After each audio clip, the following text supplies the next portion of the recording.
사무엘하 19장으로 이제 오랜만에 돌아왔습니다. 한 달 만에 돌아온 것 같아요. 여기 19장을 보면은 다윗의 군대가 압살롬의 군대를 다 이제 이겨내고 압살롬이 전사하고 그 다음에 이제 왕이 이제 없어져 버렸죠. 이 반군이 없어져 버렸죠. 이제 이 다윗이 다시 왕으로 예루살렘 성으로 다시 복귀하는 그 과정 중에 사람들을 계속 만납니다. 제가 여기 이 다윗의 일생을 쭉 통해서 보면은 보통 우리가 다윗 하면은 성군이고 하나님을 항상 사랑하는 왕이고 그러나 딱 하나 실수 밧세바를 범한 것 그것 그 다음에 자기 그 우리야 충신 그 부하를 죽이게 한 것 그 나머지는 다 평탄한 걸로 알고 있었어요.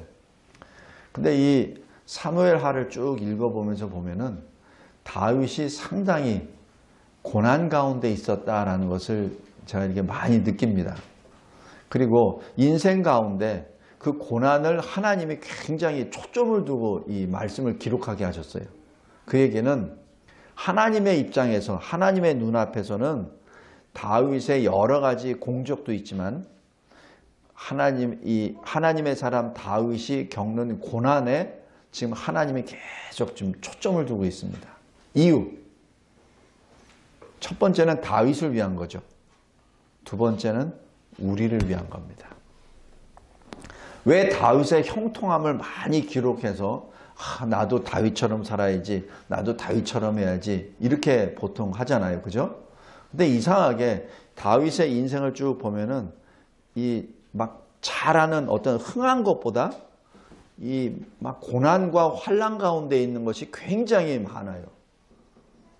다윗의 제일 흥한 게 뭐죠? 그냥 20살도 되기 전에 골리앗을 한 방에 한 거. 그 위에는 계속해서 사울에게 쫓겨다니죠. 그 다음에 어떻게 됩니까? 좀 왕이 된 듯해서 좀 번듯하게 왕 되려다 보니까 자기 자신의 연약으로 말미암아 넘어지죠. 그러니까 그 다음부터는 계속해서 환난입니다. 지금 여기 다윗의 나이를 얼추 한번 생각해 보면 압살롬이 네 번째 아들이에요. 압살롬이 자기 아버지 왕 다윗에 대하여 구테타를 일으킬 정도 되면은 최소한 25에서 30살은 됐을 거예요. 그죠? 그렇다면 다윗의 그 당시 나이는 33세 왕이 됐으니까 그럼 얼추 한 50대 말이나 60대란 얘기입니다. 지금 다윗은 70대 왕을 그만둬요. 그러면 지금 왕을 그만둘지 지금 한 10년을 놔두고 지금 이런 일들이 벌어진 겁니다. 이때 지금 이 다윗의 심정을 잘 생각해 보기 바랍니다. 지금 다윗은 압살롬이 자기에게 반역했다고 해서 화가 나기보다는 이것이 내 죄로 말미암은 것이다 라는 죄책감이 워낙 큰 거예요. 그래서 압살롬을 죽인 그 자체가 자기 자신이 죽는 것보다 더 무거운 겁니다. 지금 그것을 오늘 여기 1절에서부터 좀 이해해 주시기 바랍니다. 보통들 이 성경학자들은 다윗이 너무 개인적인 슬픔을 어떻게 그렇게 해가지고 자기 장군들이 가가지고 부하들이 가서 이 적장 구테타의 괴수를 죽였는데 어떻게 그거를 계속 그 괴수가 죽은 것에 대해서 슬퍼하느냐는 얘기죠. 근데 저는 다윗의 심정에다가 저의 마음을 이렇게 오버랩을 시켜서 한번 이렇게 묵상을 해봤어요. 왜 다윗이 이렇게 슬퍼할까? 자기 죄 때문에 그렇습니다. 나의 죄 때문에. 나 때문에 아들이 죽었구나. 나 때문에. 왜 다윗이 압살롬이 반역을 하고 딱 이 기치를 들었을 때 자기는 예루살렘 성에 있었어요. 안 떠나도 돼. 거기서 그래도 다윗인데 전열을 가다듬고 물리치면 돼요. 근데 굳이 도망가요. 피난 갑니다. 예루살렘 성을 빠져나와서 그냥 도망가요. 그러면서 우리 압살롬하고 싸우면 우리 죽어 하면서 그냥 막 피해갑니다. 다윗이 누굽니까? 다윗은 비겁한 사람이 아니에요. 비겁한 사람이 아닙니다. 근데 왜 피해갔죠? 이건 하나님의 역사라는 얘기죠. 하나님이 압살롬을 통해서 나를 지금 징계하고 계시는 거기 때문에 내가 하나님을 어떻게 대적하랴. 그 얘기입니다. 그래서 압살롬이 두려워서 피한 것이 아니라 하나님의 징계 때문에 그 징계에 내가 순종하느라고 예루살렘 성을 떠나는 거죠. 그래서 떠날 때에도 그래요. 하나님이 나에게 은혜를 다시 베풀어 주신다면 내가 다시 돌아오리라마는, 그 얘기는 하나님이 은혜를 주시지 않으면 나는 끝이다라는 얘기입니다. 지금 그 신앙으로 들어간 겁니다. 그런데 이제 다시 모든 것이 하나님의 뜻에 따라 지금 다윗이 회복되어 가고 있는 그 과정에 전쟁터에 나갈 때 뭐라고 하죠? 장수들에게, 사령관들에게만 얘기했습니까? 아니에요. 부하들이 다 듣도록 큰 소리로 말합니다. 내 아들 압살롬을 관대히 대해주라. 그 얘기는 죽이지 말란 얘기입니다. 생포하란 얘기입니다. 근데 요압이 죽여버리죠. 지금 그 사실에 대해서 지금 다윗은 모든 것이 나 때문에 벌어졌다라는 그 슬픔 때문에 지금 계속 울부짖는 겁니다. 성도 여러분, 전도서에서도 나왔듯이 솔로몬이 비록 왕을 40년 동안 했지만은 마지막 결론은 뭐죠? 헛되다라는 얘기입니다. 다윗도 마찬가지예요. 내가 비록 이렇게 왕이 다시 복위가 된다 한들 무슨 의미가 있냐는 얘기죠. 하나님 앞에 범죄한 죄인으로 나의 죄가 이 천하에 다 드러나고 나의 수치가 다 드러나고 심지어는 내 아들까지 죽임을 당했는데 내가 여기서 왕이 되면 무슨 의미가 있냐는 얘기입니다. 지금 그 부르짖음이었습니다. 그래서 그렇게 슬퍼하는 겁니다. 이때 여기 2절 보십시오. 모든 백성에게는 그 승리가 기쁨이 아니라 슬픔이 되어버렸습니다. 승리는 반드시 기쁨이 돼야 되는데 슬픔이 되어버렸어요. 왜? 압살롬이 죽었으니까. 이거는 다윗의 명령을 위반했기 때문에 그렇습니다. 비록 자기 자신들이 압살롬을 죽인 건 아니지만 다윗이 그토록 죽이지 말라고 했는데 죽였잖아요. 그러니까 승리는 했으나 다윗 앞에 머리를 들 수 없어서 그냥 술술술 들어간 겁니다. 그러니까 3절에 보십시오. 마치 여기서 백성들이라고 했는데 여기 히브리 말로는 이 백성이라는 단어와 군대라는 단어와 같습니다. 그래서 여기는 백성들보다는 이 군사들, 군인들입니다. 군인들이 싸움에 쫓겨 부끄러워 도망함 같이 조용히 성읍으로 들어갑니다. 왕 앞에 자랑도 못하고 왕으로부터 칭찬도 받지도 못하고 그렇게 들어갑니다. 왕은 압살롬아, 내 아들 압살롬아, 내 아들아 이렇게 부르짖고 있습니다. 자, 이때 만약에 여기서 그냥 이 다윗의 어떤 하나님과의 관계를 무시한다면 다윗은 참 미련한 사람이죠. 그러나 우리가 이게 잘 생각해 보세요. 정치인들, 특별히 왕 같은 경우에는 자기 아들을 자기 생명으로 별로 여기지 않습니다. 우리 역사가 다 증거하잖아요. 왕자, 세자, 마음에 안 들면 어떻게 하죠? 죽여버리잖아요. 그죠? 정치인, 현재 정치계도 마찬가지예요.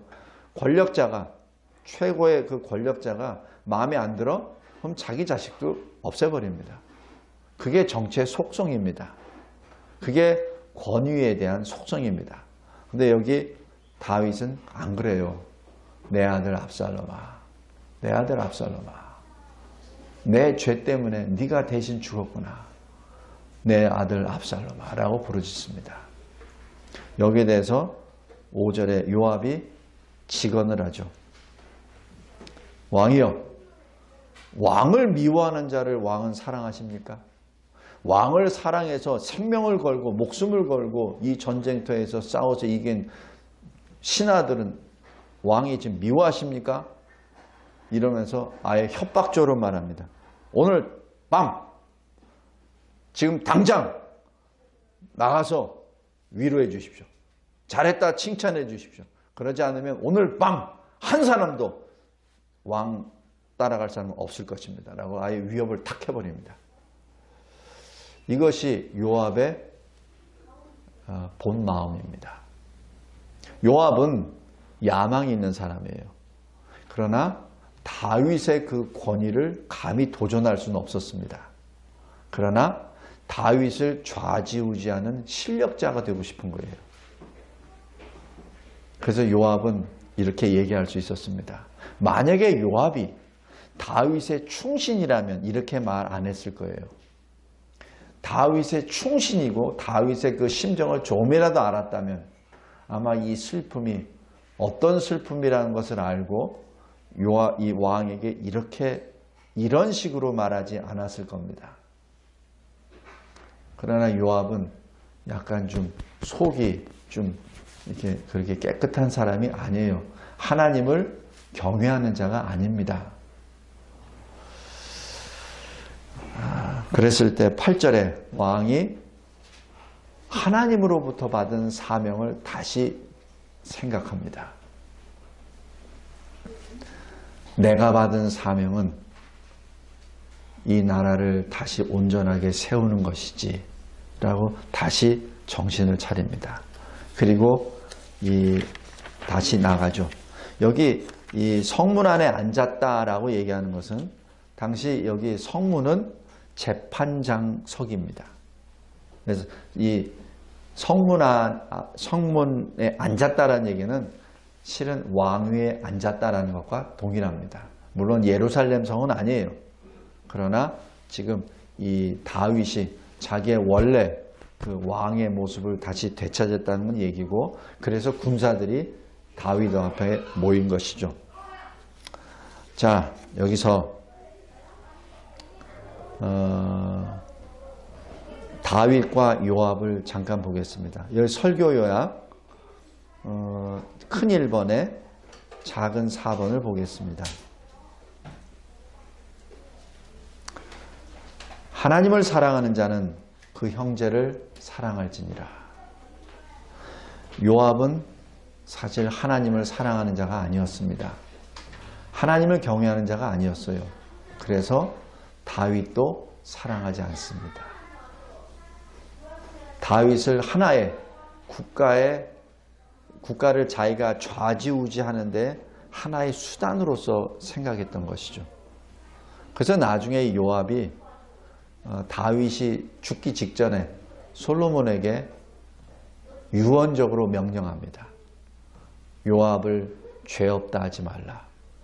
그가 그의 흰 머리가 평안하게 죽음을 맞이 않도록 하라. 너는 지혜로운 자니. 이렇게 말합니다.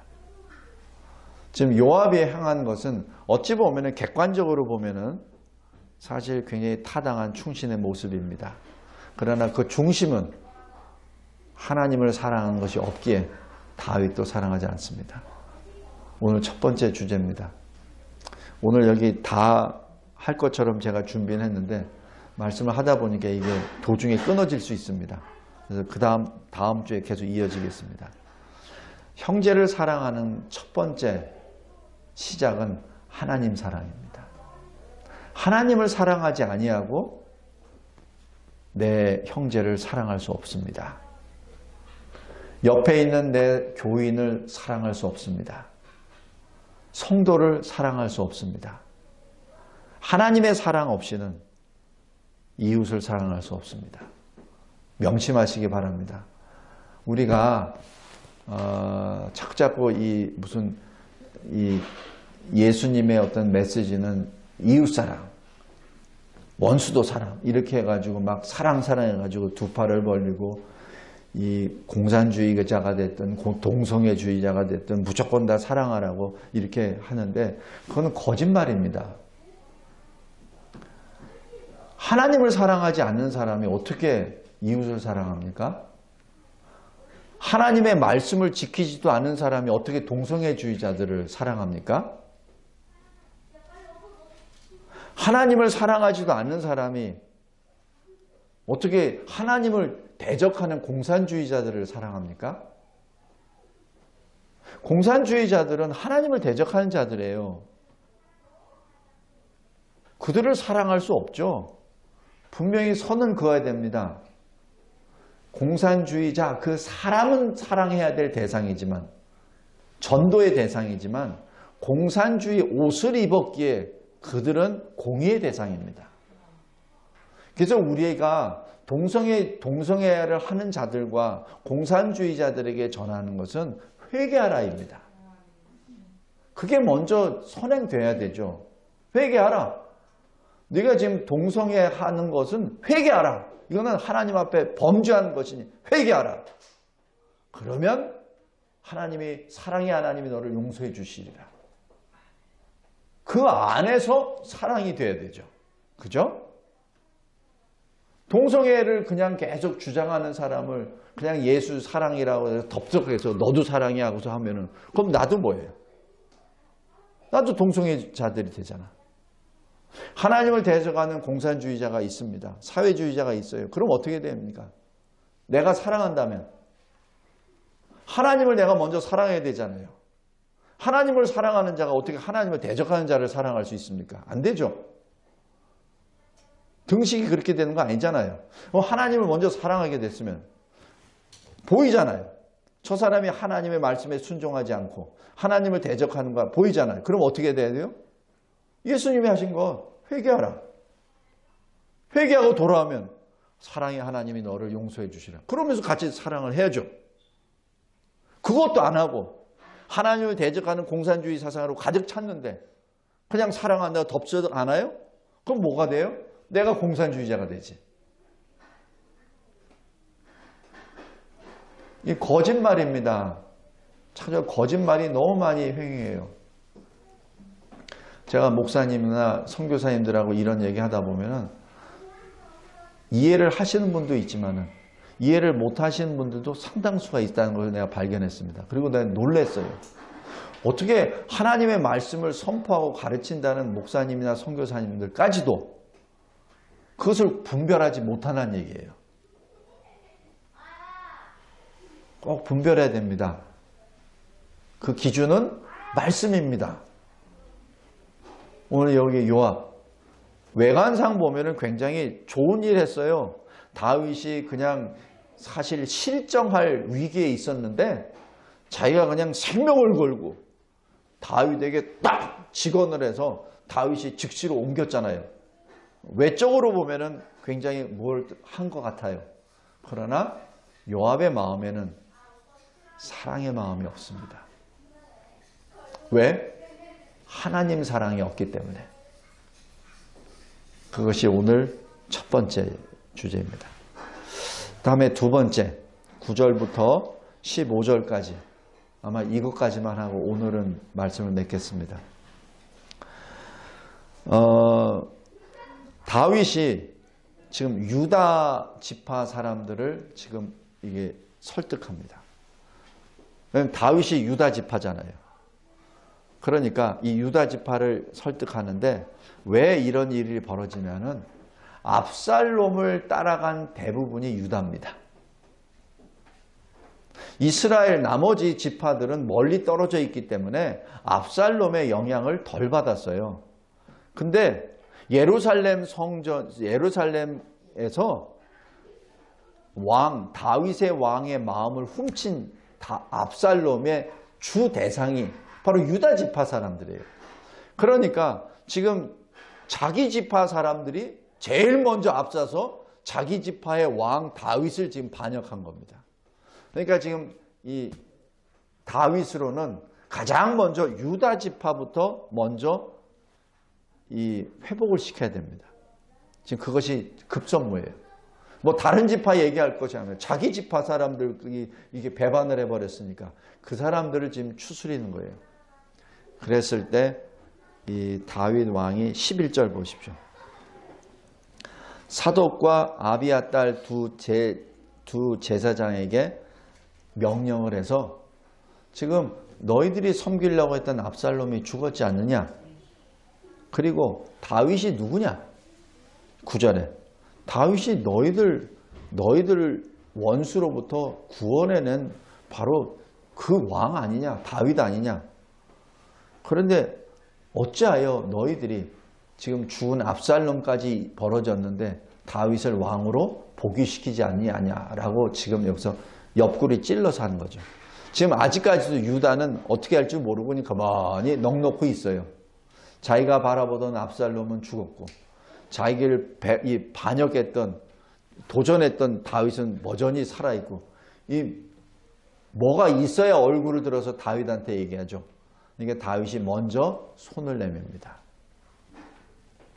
그러면서 12절에 너희는 내 형제 아니냐. 이게 뭐냐면 왕이 먼저 손을 내미는 거죠. 그러니까 자기를 반역한 자들을 처단하는 것이 아니라 자기를 반역한 자들에게 다시 두 팔을 벌리고 포용하려고 하는 것이죠. 이것이 다윗의 그릇입니다. 이것을 잘 생각해야 됩니다. 이 시대에 우리 대한민국에 있는 정치인들은 이거를 하지 못해요. 이거를 하지 못하고 자꾸 자기 편과 남의 편을 나누어서 서로 쌈박질하게 합니다. 그래야 자기가 그 자리가 보존이 되니까. 왜? 자기 자신이 지금 옳은 길로 걸어가고 있다는 것을 자기 스스로도 부인하는 행위입니다. 성도 여러분, 제가 왜 이런 말씀을 설교 시간에 이렇게 드리냐면은 최소한 그리스도인만이라도 영적으로 깨어있으란 얘기죠. 그런 사람들의 장난에 휘둘리지 말란 얘기입니다. 다윗을 잘 보십시오. 자기를 죽이려고 했던 사람들이에요. 근데 다 포용합니다. 왜냐하면 그들이 잘못 생각을 했거든. 포용합니다. 지금 하나님이 누구 편인지를 너희들 봤지? 이겁니다. 다윗은 숫자도 모자라요. 근데 이겼잖아. 왜? 하나님이 다윗 편에 서셨으니까. 그러니까 유다 지파, 사자 지파잖아요. 유다 지파 사람들에게 말하는 거예요.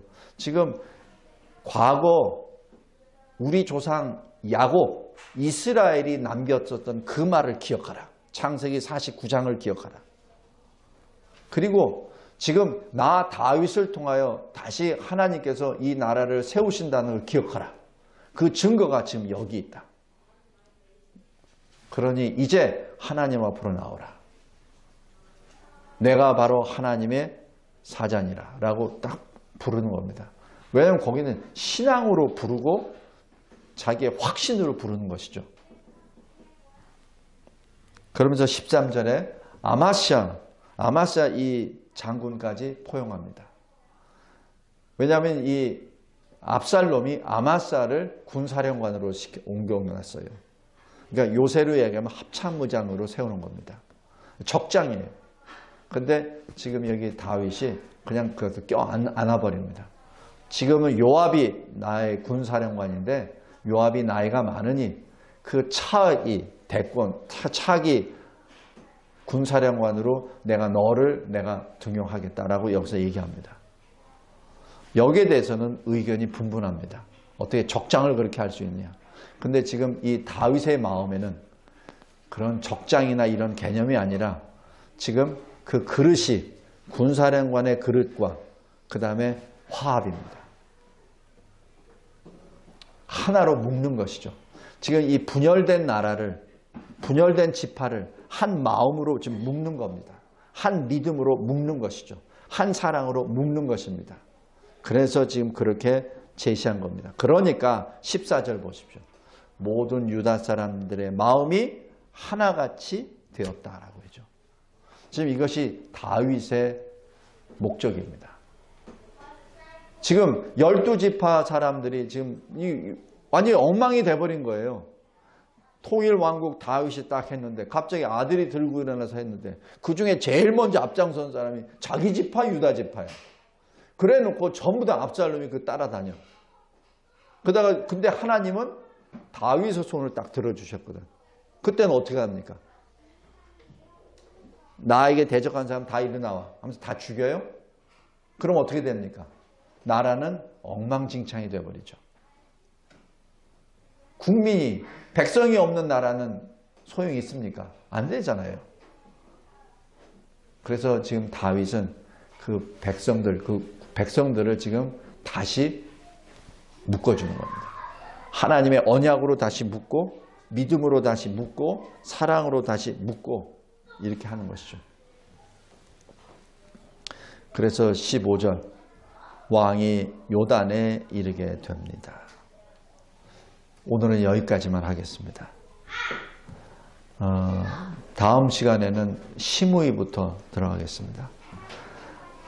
여기 설교요약 2번에 작은 3번 보시기 바랍니다. 오늘 두 번째 큰 주제입니다. 마가복음 9장 50절, 너희 속에 소금을 두고 서로 화목하라.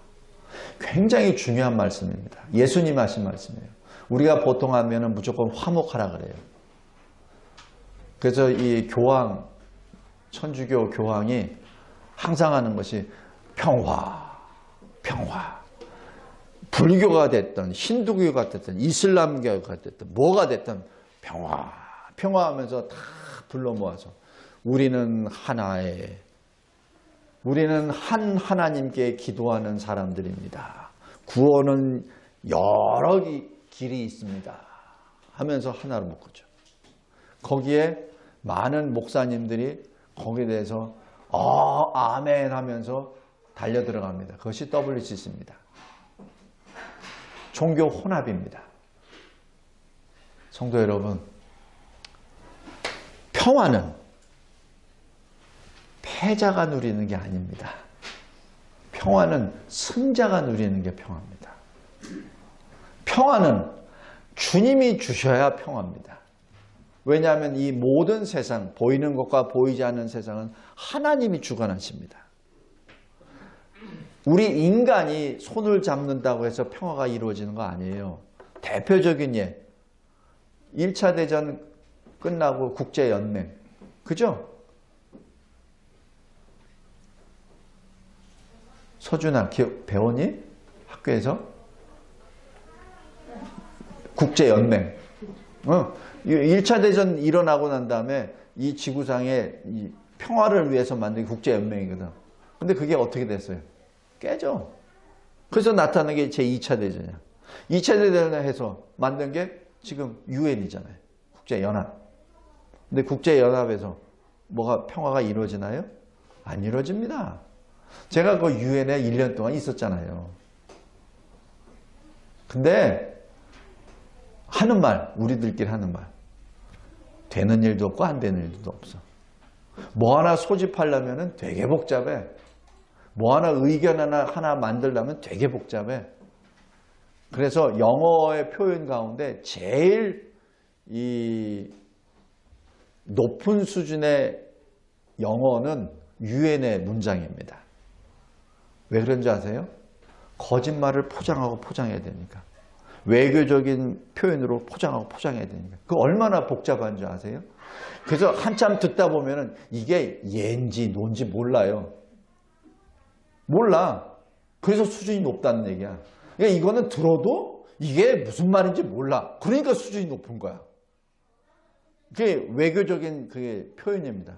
그래서 외교관은 예스와 노를 안 합니다. 근데 요즘 외교관은 좀 이상한데 그건 약간 수준이 낮은 외교관들이에요. 진짜 고도의 외교관은 예스, 노를 안 합니다. 상대가 헷갈려요. 예인지 논지도 모르고 그냥 넘어갑니다. 그리고 나중에 뭐라고, 당신 예라고 했잖아요. 제가 언제 그랬나요? 그런 생각이 없는데요. 문자를 한번 보시죠. 이렇게 합니다. 노라고 하지도 않습니다. 그게 외교관의 표현입니다. 그러니까 그 수가 얼마나 높아요. 다시 얘기해서 인간이 만든 평화는 거짓 평화입니다. 오직 유일한 평화는 예수님이 주신 평화입니다. 예수님이 십자가에 달려 죽으시고 3일 만에 부활하신 다음 두려워 떠는 제자들에게 호련히 가운데 나타나셔서 문 다 잠그고 그냥 무서워서 덜덜덜덜 떨고 있는 제자들에게 예수님이 탁 가운데 나오셔서 하시는 말, 내가 너에게 평화를 주노라, 받으라, 그 얘기잖아요. 그게 평화입니다. 평화는 죄인들이 손을 잡고 으쌰으쌰, 나라들이 어떤 종교들이 붙잡고 으쌰으쌰해서 만드는 것이 아니에요. 그거는 협잡이지. 죄송합니다. 협잡입니다. 자기 배를 채우기 위한 협잡입니다. 서로가 각자 다 자기 뱃속을 채우기 위해서 서 있고, 표정은 전부 다 이 가면을 다 쓰고, 스마일 가면 쓰고, 손은 거룩한 손처럼 다 잡고 있는데 그 손 뒤에는 다 칼날이 다 묻어 있죠. 피가 다 묻어 있습니다. 그것이 인간의 평화입니다. 성도 여러분, 여기 다윗과 이 유다 9절에서 15절까지 마가복음 9장 50절 말씀을 꼭 기억하시기 바랍니다. 서로 화목하기 위해서는 먼저 하나님을 사랑해야 합니다. 그것이 소금입니다. 하나님을 사랑하지 아니하고는 결코 화목할 수 없습니다. 교회 안에 교인들의 사랑도 마찬가지입니다. 만약에 교회 안에 교인들 간에 어떤 분란이 생겼습니까? 가장 먼저 할 건 각자가, 분란의 대상자 각자가 하나님 앞에 다시 서는 겁니다. 각자. 만약에 가정에서 어떤 분란이 생겼습니까? 부부 간에 문제가 생겼습니까? 아니면 형제 간에 문제가 생겼습니까? 부모 간에 뭐가 생겼습니까? 그렇다면 각자가 하나님 앞에 다시 서야 됩니다. 각자가. 그래서 하나님 앞에 온전히 섰을 때 그 다음에 화목이 가능합니다.